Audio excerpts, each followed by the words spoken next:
దేశంలో ప్రపంచంలో ఎక్కడ చూసినా ఆర్థిక పరిస్థితులు క్షీణిస్తున్నాయి. ఎక్కడా ఆశాజనకమైన వాతావరణం కనిపించడం లేదు. ఈ రంగం ఆ రంగం అన్న తేడా లేకుండా అన్ని రంగాల్లో హ్యాండ్సప్ చెప్పేస్తున్నారు. ఎవరెలా పోయినా దివ్యంగా వెలిగిపోయే ఐటీ రంగం కూడా ఈసారి ముందుగానే చేతులెత్తేసింది. ఎడా పెడా కొనసాగుతున్న లే ఆఫ్లు ఐటీ ఉద్యోగుల్ని బెంబెలెత్తిచ్చేస్తున్నాయి. రియల్ ఎస్టేట్ ముందుగానే పడుకుంది. సేవల రంగము తీవ్రంగా ప్రభావితమైంది. ఇది చాలదన్నట్టు ట్రంప్ తలతిక్క నిర్ణయాలు, అమెరికా షట్డౌన్తో పరిస్థితులు మరింతగా విషమిస్తున్నాయి. ఒక్క వ్యవసాయ రంగమే కాస్త బాగుండడంతో గ్రామీణ ప్రాంతాల ఆర్థిక ఆరోగ్యమన్నా పర్లేదన్నట్టుగా ఉంది. సమీప భవిష్యత్తులో కూడా ఆర్థికంగా కుదుటపడే సూచనలు కనిపించడం లేదు. ఇటువంటి క్లిష్ట పరిస్థితుల్లో దేశీయ పొదుపు మొత్తాలు పడిపోవడం ప్రమాద ఘంటికను మోగిస్తోంది. ఆర్థిక అనిశ్చితిలో పొదుపును మించిన తరుణోపాయం లేదని నిపుణులు సలహా ఇస్తున్నారు. గతంలో ఇదే పొదుపు మంత్రంతో భారత్ ఎన్నో క్లిష్ట పరిస్థితులను అవలీలగా ఎదుర్కొందని గుర్తు చేస్తున్నారు. కొన్నేళ్ల క్రితం ఆర్థిక మాంద్యాన్ని భారత్ విజయవంతంగా అధిగమించడంలో దేశీయ పొదుపు మొత్తమే గేమ్ చేంజర్ పాత్రను పోషించింది. అందుకే ఇప్పటికైనా ప్రాథమిక ఆర్థిక సూత్రాలను నిర్లక్ష్యం చేయకుండా అత్యంత అప్రమత్తంగా ఉండాలనే సూచనలు వస్తున్నాయి. అసలు ప్రపంచంలో ఎక్కడ చూసినా ఎందుకు ఈ ఆర్థిక పరిస్థితులు క్షీణిస్తున్నాయి, ఎక్కడా ఎందుకు ఆశాజనక వాతావరణం కనిపించడం లేదు? ఈ అంశాలపైనే ఇవాల్టి చైర్మన్స్ డెస్క్ చూద్దాం.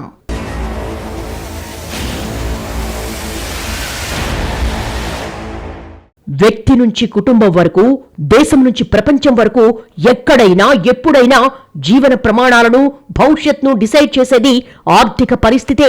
ఆర్థిక స్థితిగతులు బాగున్న దేశాలే ఎక్కడైనా ముందంజ వేస్తాయి. ప్రపంచం కూడా ఎలాంటి కుదుపులు లేకుండా పురోగమిస్తుంది. గతంలో ఓ దేశంలో ఆర్థిక పరిస్థితి బాగాలేకపోతే ఆ దేశం మాత్రమే ప్రభావితమయ్యేది. కానీ ప్రపంచీకరణ తర్వాత ఏ దేశంలో ఏం జరిగినా ఆ ప్రభావం అందరి మీద ఉంటోంది. ఇక అమెరికాకు, ఇండియాకు మధ్య ఉన్న అవినాభావ సంబంధం గురించి ప్రత్యేకంగా చెప్పనక్కర్లేదు. ఆ ప్రభావం అన్ని దేశాల మీద పడిందనడంలో సందేహం లేదు. కానీ మిగతా దేశాల కంటే మనపై మరింత ఎక్కువ ప్రభావం పడిందనేది కళ్ల ముందే కనిపిస్తున్న నగ్న సత్యం. మూలిగే నక్కపై తాటిపండు పడ్డట్టుంది మన ఆర్థిక పరిస్థితి. ఎందుకంటే మొదటే దేశంలో సామాన్యుల ఆదాయం బాగా తగ్గిపోయింది. దేశ పురోగతికి కీలకమైన సేవల రంగం ఇప్పుడు బిత్తర చూపులు చూస్తోంది. దీంతో ప్రజల కొనుగోలు శక్తి తీవ్రంగా పడిపోయింది. దేశంలో 50 నుంచి 60% ఉద్యోగాలు సేవల రంగంలో ఉండడమే దీనికి కారణమని ప్రత్యేకంగా చెప్పనక్కర్లేదు. పోయిన ఉద్యోగాలు పోగా ఉన్న ఉద్యోగాలు కూడా ఎంతకాలం ఉంటాయో తెలియని దుస్థితి ఉంది. ఉన్న ఉద్యోగాల్లో పేరుకున్న ఉద్యోగాలు, నిజంగా వేతనం వచ్చే ఉద్యోగాల్ని విడదీసి చూడాల్సినంతగా పరిస్థితులు దిగజారాయి. దేశంలో చాలా కుటుంబాలు పైన పటారం లోన లోటారం అన్నట్టుగా ఉన్నాయి. కడుపు చించుకుంటే కాళ్ల మీద పడుతుందన్న చందంగా కన్నీళ్లను కడుపులోని దిగమింగుకుంటున్నాయి. ఈ ప్రభావం రియల్ ఎస్టేట్ రంగంపై నేరుగా పడిందే. దీంతో కొన్నేళ్లుగా రియల్ ఎస్టేట్ లో స్తబ్దత రాజ్యమేల్తోంది. అన్ని మెట్రో నగరాల్లోనూ లావాదేవీల్లో కదలిక లేదంటే అతిశయోక్తి కాదు. దీంతో రన్నింగ్ లో ఉన్న ప్రాజెక్టులు ఎలా పూర్తి చేయాలి, భవిష్యత్తు సంగతేంటని బిల్డర్లు కూడా తలలు కొట్టేసుకుంటున్నారు. ఇదే అదునుగా బంగారం ఆకాశ విహారం చేస్తోంది. రోజుకో రకంగా పెరుగుతూ బంగారం ధరలు సామాన్యుణ్ణి ఠారెత్తిస్తున్నాయి. ఇప్పటికే బంగారం అమ్మకాలు 50% పడిపోయాయని లెక్కలు చెప్తున్నాయి. మధ్యతరగతి అయితే కొన్నాళ్ల పాటు బంగారం జోలికి పోకూడదని డిసైడ్ అయింది. అన్నిటికీ మించి డిస్కౌంట్ అంటే పరుగులు తీసే మనస్తత్వం ఉన్న భారతీయులు కేంద్రం జీఎస్టీ తగ్గించినా కొనుగోళ్ల జోలికి పోవటం లేదంటే ఇంతకు మించి ఆర్థిక దుస్థితికి వేరే నిదర్శనం కావాలా అన్న ప్రశ్నలొస్తున్నాయి. జీఎస్టీ తగ్గింపు అమల్లోకి వచ్చిన రోజు మాత్రమే కాస్త వాహన కొనుగోళ్లలో ఊపు కనిపించింది. అదే ఊపు కంటిన్యూ అవుతుందని సంబరపడ్డ డీలర్లకు చివరకు నిరాశ మిగిలింది. రెండో రోజు నుంచి షరామామూలు అన్నట్టుగా ఉంది పరిస్థితి. కేంద్రం కూడా పైకి చెప్పడం లేదు, కానీ ఆశించిన రీతిలో కొనుగోలు జరగకపోవడంపై అంతర్గతంగా ఆరా తీస్తోంది. ఎవరేం చేసినా, ఏ ఆఫర్లు పెట్టినా, పన్నులు తగ్గించినా జనం దగ్గర డబ్బులు లేనప్పుడు కొనుగోళ్లు ఎలా పెరుగుతాయని ఆర్థికవేత్తలు ప్రశ్నిస్తున్నారు. దేశంలో 140 కోట్ల జనాభా ఉన్నమాట నిజం. అంత మాత్రాన అందరికీ ఆదాయం లేదు. ఆదాయార్జన పరుల సంపాదన కూడా ఒకే రకంగా లేదు. దేశంలో 10% మంది దగ్గరే 90% సంపద పోగుపడిందని కొన్నేళ్లుగా ఆర్థికవేత్తలు మొత్తుకుంటున్నారు.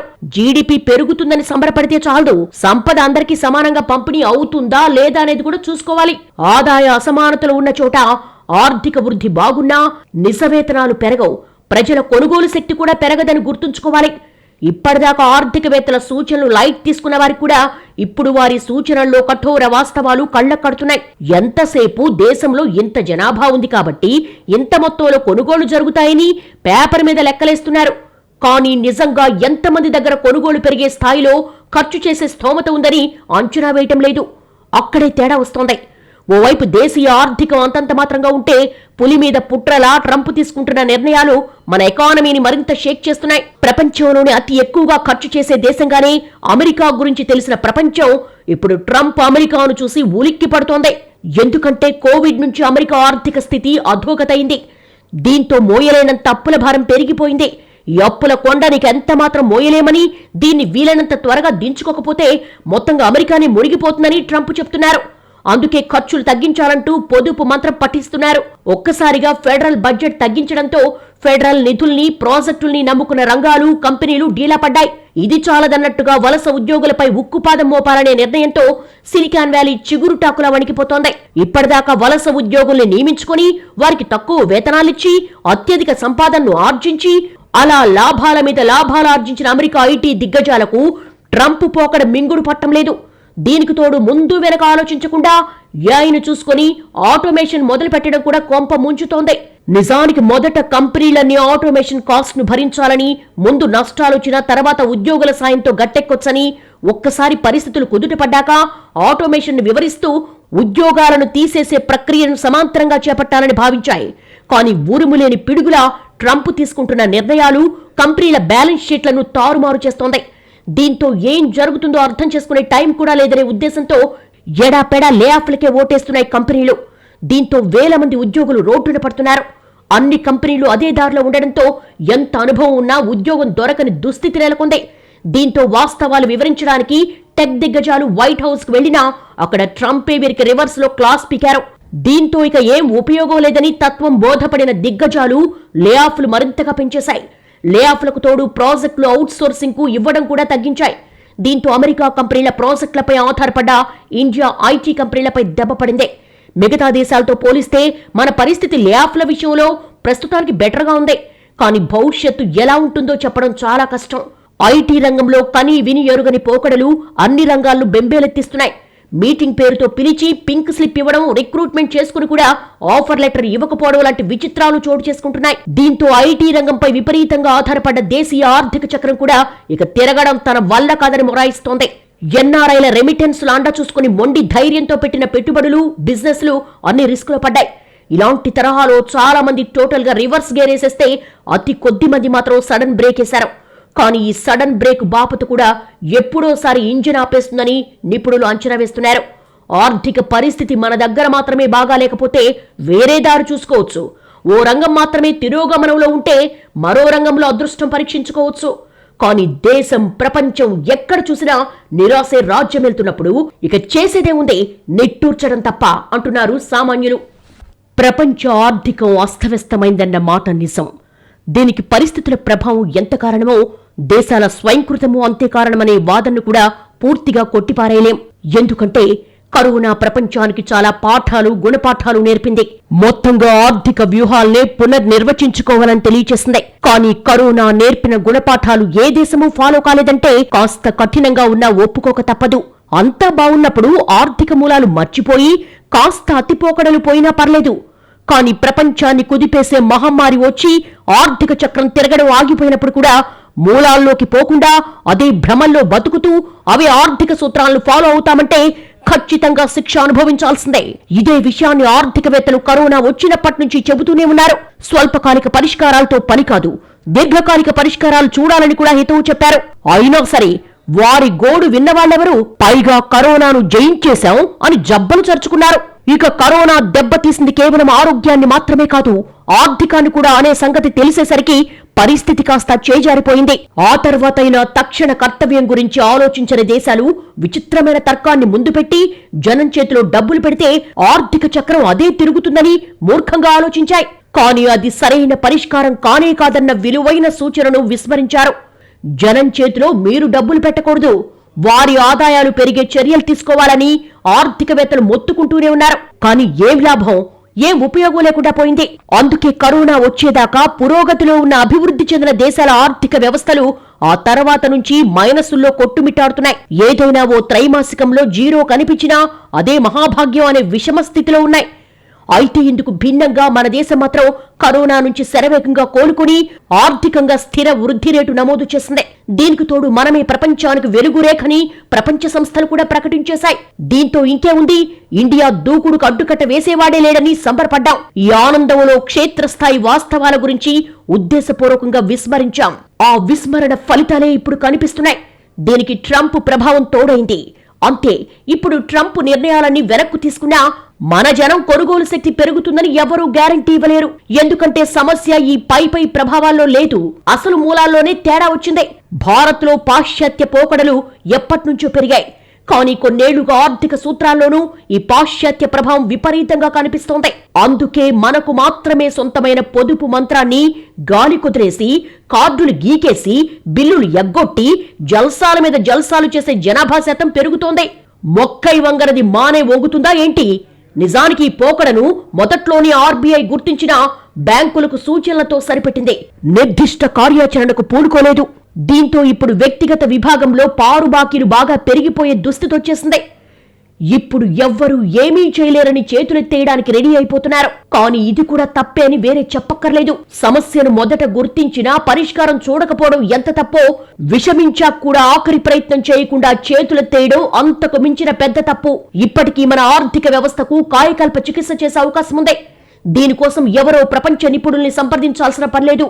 మరో దేశం ఆర్థిక విజయాలను అధ్యయనం చేయాల్సిన పని లేదు. ఒక్కసారి అందరి ఇళ్లలో పోపు డబ్బాలు తీస్తే అందులోనే మనం మిస్ అయిందేంటో అందరికీ తెలిసిపోతుంది. ఒకప్పుడు దేశీయ పొదుపు మంత్రంతో గలగల్లాడిన పోపు డబ్బాలు ఇప్పుడెందుకు ఖాళీ అయ్యాయో అవగతం చేసుకుంటే సమస్యకు పరిష్కారం అదే దొరికేస్తుంది. ఒకప్పుడు దేశంలో పొదుపు ఉద్యమం తీవ్రంగా నడిచింది. ఉన్నంతలో కాస్తో కూస్తో కూడబెట్టుకునే ధోరణి రాజ్యం చేసింది. పొదుపర్లకు సమాజం కూడా సింహాసనం వేసి కూర్చోబెట్టింది. కానీ ప్రపంచీకరణ తర్వాత పొదుపర్లకు పిసినారి ముద్ర వేసి గేలి చేసే కొత్త సంస్కృతి బయలుదేరింది. పైగా సంపాదన ఉన్నా లేకున్నా ఖర్చు పెట్టేవాడే మొనగాడు అన్న పోకడొచ్చేసింది. దీంతో ఆదాయంతో సంబంధం లేకుండా అప్పు చేసి మరీ పప్పుకూడు తినేయడానికి జనం అలవాటు పడిపోయారు. ఆ అలవాటే సర్దుబాటు తత్వాన్ని దూరం చేసింది. అసలు 2008 ఆర్థిక మాంద్యం మన దేశానికి ఓ లెక్కే కాదు.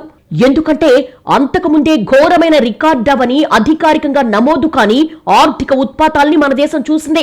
అన్నింటినీ తట్టుకుని నిలబడేలా చేసింది ఈ పొదుపు మంత్రమే. అప్పట్లో జనం ఆదాయాలు కూడా బాగా తక్కువ.